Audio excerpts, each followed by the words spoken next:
السلام عليكم ورحمة الله. إن الحمد لله نحمده ونستعينه ونستغفره ونعوذ بالله من شرور أنفسنا ومن سيئات أعمالنا. من يهده الله فلا مضل له ومن يضلل فلا هادي له. أشهد أن لا إله إلا الله وحده لا شريك له وأشهد أن محمدا عبده ورسوله. أما بعد، حج افضل ترین عبادت اور عظیم ترین اطاعت ہے رحمان و رحیم مولا کی، اور اسلام کا ایک عظیم رکن بھی ہے. جو دین محمد کریم صلی اللہ علیہ وسلم لے کر تشریف لائے، اس دین پر انسان عمل کرتا ہے، اس کی بنیادوں کو مانتا ہے جسے ہم ارکان اسلام کہتے ہیں، تبھی وہ مسلمان ہونے کا حقدار ہے. رسول اللہ صلی اللہ علیہ وسلم کا فرمان ہے، بنی الاسلام علی خمس.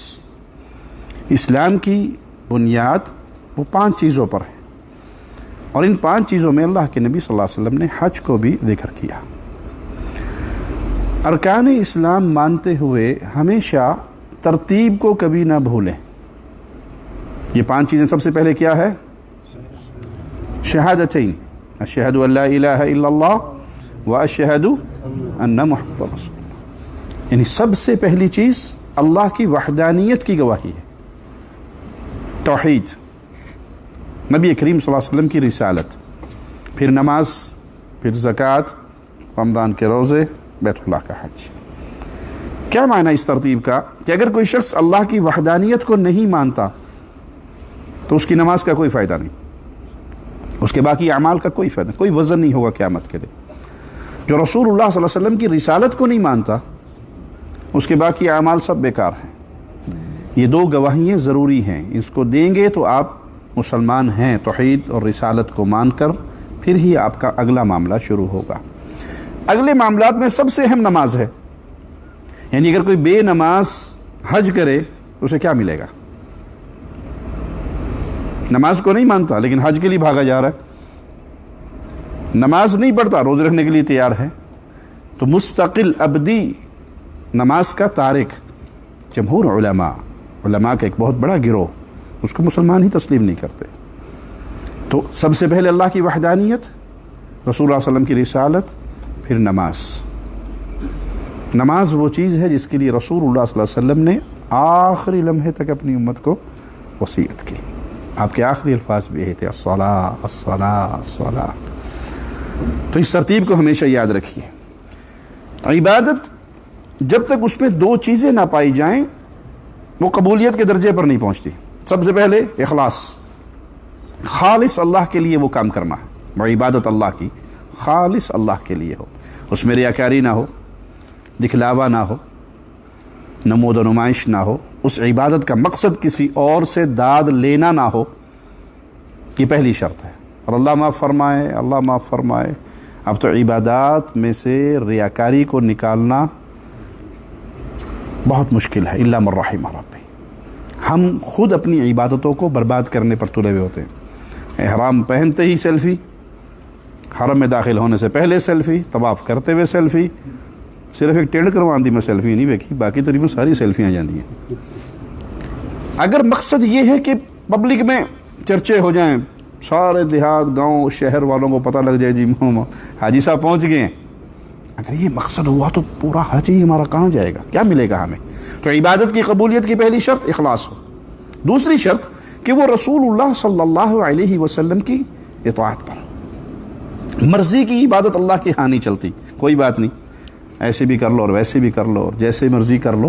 جیسے ویسے کا کوئی راستہ نہیں ہے اسلام میں. ایک ہی راستہ ہے، خذوا عنی مناسککم. اپنے حج کے سارے طریقے مجھ سے سیکھ لو. صلو کما رأیتمونی اصلی. نماز پڑھنی ہے تو میرا طریقہ دیکھ لو. یہ لوگوں کے ہاں مشہور ہے، سجدہ ہی دینا ہے اللہ کو، جیسے مرضی دے دو. جیسے مرضی کا سجدہ اللہ نے نہیں قبول کرنا. اللہ نے جو سجدہ قبول کرنا ہے، جو نماز، جو عبادت قبول کرنی ہے، اس میں یہ 2 بنیادی چیزیں ہیں. اخلاص، خالص اللہ کے لیے ہو، ریاکاری نہ ہو، اور طریقہ رسول اللہ صلی اللہ علیہ وسلم کا ہو. حج ہجرت کے 9ویں سال فرض ہوا، اور اس سال ابو بکر صدیق رضی اللہ عنہ وارضا امیر حج کے طور پر مسلمانوں نے ان کے ساتھ حج ادا کیا، اور پھر 10ویں سال رسول اللہ صلی اللہ علیہ وسلم نے حج کیا۔ وَلِلَّهِ عَلَى النَّاسِ حِجُّ الْبَيْتِ مَنِ اسْتَطَاعَ إِلَيْهِ سَبِيلًا، اللہ کی طرف سے لوگوں پر یہ حج فرض ہے۔ ہاں اللہ نے شرط لگا دی، من استطاع الیہ السبیلا، جس کے پاس استطاعت ہو۔ تو مال، استطاعت، صحت، یہ بھی داخل ہے اس کے اندر۔ مال نہیں ہے، پیسے نہیں ہیں، غریب آدمی ہے تو اس پہ حج فرض ہی نہیں ہے۔ اور اسی طرح صحت نہیں ہے، بیمار نہیں ہے، بیمار ہے، صحت نہیں ہے، جانے کے قابل نہیں ہے، سواری کے قابل نہیں ہے، تو وہ بھی اس لوگوں میں شامل نہیں ہے جن کے اوپر یہ حکم ہے۔ ہم مال ہے اور صحت نہیں ہے تو مسلمان کسی اور کو وکیل بنا دے، اس کو حج کا خرچہ دے دے اور اس کی طرف سے وہ حج ادا کر لے۔ لیکن جو کسی کی طرف سے حج کرے گا لازم ہے اس نے اپنا حج پہلے کیا ہوا ہو۔ حج افضل ترین اعمال میں سے ہے۔ رسول اللہ صلی اللہ علیہ وسلم سے سوال ہوا، سیدنا ابو ہریرہ بیان کرتے ہیں، آپ سے پوچھا گیا ای العمل افضل، بہترین عمل کون سا ہے؟ قربان جاؤں امام الانبیاء، امام کائنات پر، سب سے پہلا عمل آپ نے کیا بیان فرمایا؟ ایمان باللہ ورسولہ، سب سے افضل عمل اللہ پر ایمان لانا ہے اور اس کے رسول پر ایمان لانا ہے۔ توحید اور رسالت یہ دو بنیاد ہے اہل ایمان کی۔ جو شخص یہ سمجھتا ہے کہ توحید کے بغیر بھی گزارا چل جائے گا، اللہ کو مانے نہ مانے، بس بندہ بڑا اچھا ہے، نماز بڑی پیاری پڑھتا ہے، حج، روزہ، صدقہ، خیرات، بیکار ہے وہ۔ سب سے افضل عمل اللہ کی وحدانیت کو ماننا، اللہ پر ایمان لانا کہ اللہ احد ہے، بے نیاز ہے، نہ اس نے جنا ہے نہ جنا گیا ہے، وہ عبادت کا حقدار ہے، وہ معبود برحق ہے، باقی سب کی عبادتوں کی نفی۔ کل ہی مجھے ایک بھائی ملے، کہنے لگے جی مجھے ایک مولانا صاحب کا جملہ بہت اچھا لگتا ہے کہ اپنے مذہب کو نہ چھیڑو اور کسی کے مذہب کو، اپنے مذہب کو نہ چھوڑو، کسی کے مذہب کو نہ چھیڑو، جو جہاں لگا ہے اس کے لیے بھی گنجائش رکھو، اپنی بھی گنجائش رکھو۔ میں نے کہا بھائی یہ اسلام کی پوری بلڈنگ گرا دی، اس ایک جملے نے اسلام کی پوری بلڈنگ گرا دی۔ اسلام کہتا ہے کہ لا الہ، پہلے سب کا انکار کرو، الا اللہ بعد میں کہا۔ اگر آپ یہ کہیں کہ اپنی بات پر بھی قائم رہیں، دوسری کی بات کو بھی ٹھیک سمجھے، ایک شخص کہتا ہے یہ قرآن سچا ہے، دوسرا کہتا ہے یہ قرآن تبدیل شدہ ہے، اپنی بات پر بھی قائم رہو، اس کے لیے بھی گنجائش رکھو۔ ایک کہتا ہے سارے صحابہ جنتی ہیں، ادنا سے کسی صحابی کی، میرے نبی کے کسی وہ صحابی جنہوں نے زندگی میں ایک ہی بار میرے نبی کا دیدار کیا اور ایمان کی حالت میں فوت ہوئے، ان کی گستاخی اور توہین بھی اہل ایمان برداشت۔ اور یہ کہتا ہے کہ رہے ہی 4 مسلمان، باقی تو سارے مرتد ہو گئے تھے، تو نعوذ باللہ میں اپنے عقیدے پر بھی رہوں اور اس کے لیے بھی گنجائش رکھوں۔ ایک کہتا ہے کہ الہ برحق صرف اللہ ہے، دوسرا کہتا ہے اللہ بھی ہے اور سیدنا علی کے لیے بھی گنجائش رکھو کہ وہ بھی بہت کچھ کر لیتے ہیں، خالق مالک بھی ہیں، جنت جہنم بھی بنائی ہے۔ تو یہ جملہ کہ اپنے عقیدے پر قائم رہیں، دوسرے کے عقیدے کو کچھ نہ کہیں، یہ اسلام کی بنیاد کے خلاف ہے۔ تو سب سے افضل عمل ایمان باللہ ورسولہ، اللہ پر ایمان اور اس کے رسول پر۔ قیل ثم ماذا؟ قال الجہاد فی سبیل اللہ، اس کے بعد کون سا عمل بہت افضل ہے؟ کہا اللہ کے راستے میں جہاد کرنا۔ قیل ثم ماذا؟ قال حج مبرور، تیسرے نمبر پہ آپ نے بیان فرمایا کہ حج مبرور یہ افضل عمل ہے۔ حج مبرور کا معنی کیا ہے؟ وہ حج جو حلال مال سے کیا جائے۔ حج سے پہلے رکیے، مال کو چیک کیجئے، آپ کہیں سود کے کاروبار میں تو نہیں ہیں، آپ کہیں حرام تو نہیں کھا رہے، آپ نے بہنوں کا حق تو نہیں دبایا ہوا ہے، بہنیں کہیں آپ کو بددعائیں تو نہیں دیتی ہیں۔ میرے بھائی کا بیڑا غرق ہوا، ابو کی ساری جائیداد کھا گیا اور میں مسکین رہ گئی، غریب عورت، میرے بچوں کا حق، میرا حق وہ لوٹ کے لے گیا، یہ حال تو نہیں ہے، آپ کا مال حرام کا تو نہیں ہے۔ جس مال سے آپ حج کر رہے ہیں وہ مال حلال ہونا چاہیے۔ اور نمبر 2، حج کے دوران گناہوں سے بچیں، حج کو رسول اللہ صلی اللہ علیہ وسلم کی سنت کے مطابق ادا کریں، حج میں اللہ کے لیے اخلاص پیدا کریں، خالصتاً اپنی عبادت کو اللہ کی رضامندی کا ذریعہ بنائیں، اور اسی طرح ریاکاری سے اپنے آپ کو بچائیں۔ حج کے بعد گناہوں اور نافرمانیوں سے بچیں، حج کے دوران بھی گناہوں سے بچیں اور حج کے بعد بھی گناہوں سے بچیں۔ حج کرنے سے جب ایسے انسان حج کرتا ہے، اس طریقے پہ عمل کرتا ہے، حج مبرور کو پا لیتا ہے، تو اللہ اس کی زندگی بھر کے گناہوں کو معاف کر دیتا ہے۔ ابو ہریرہ بیان کرتے ہیں کہ رسول اللہ صلی اللہ علیہ وسلم نے فرمایا من اتی ھذا البیت فلم یرفث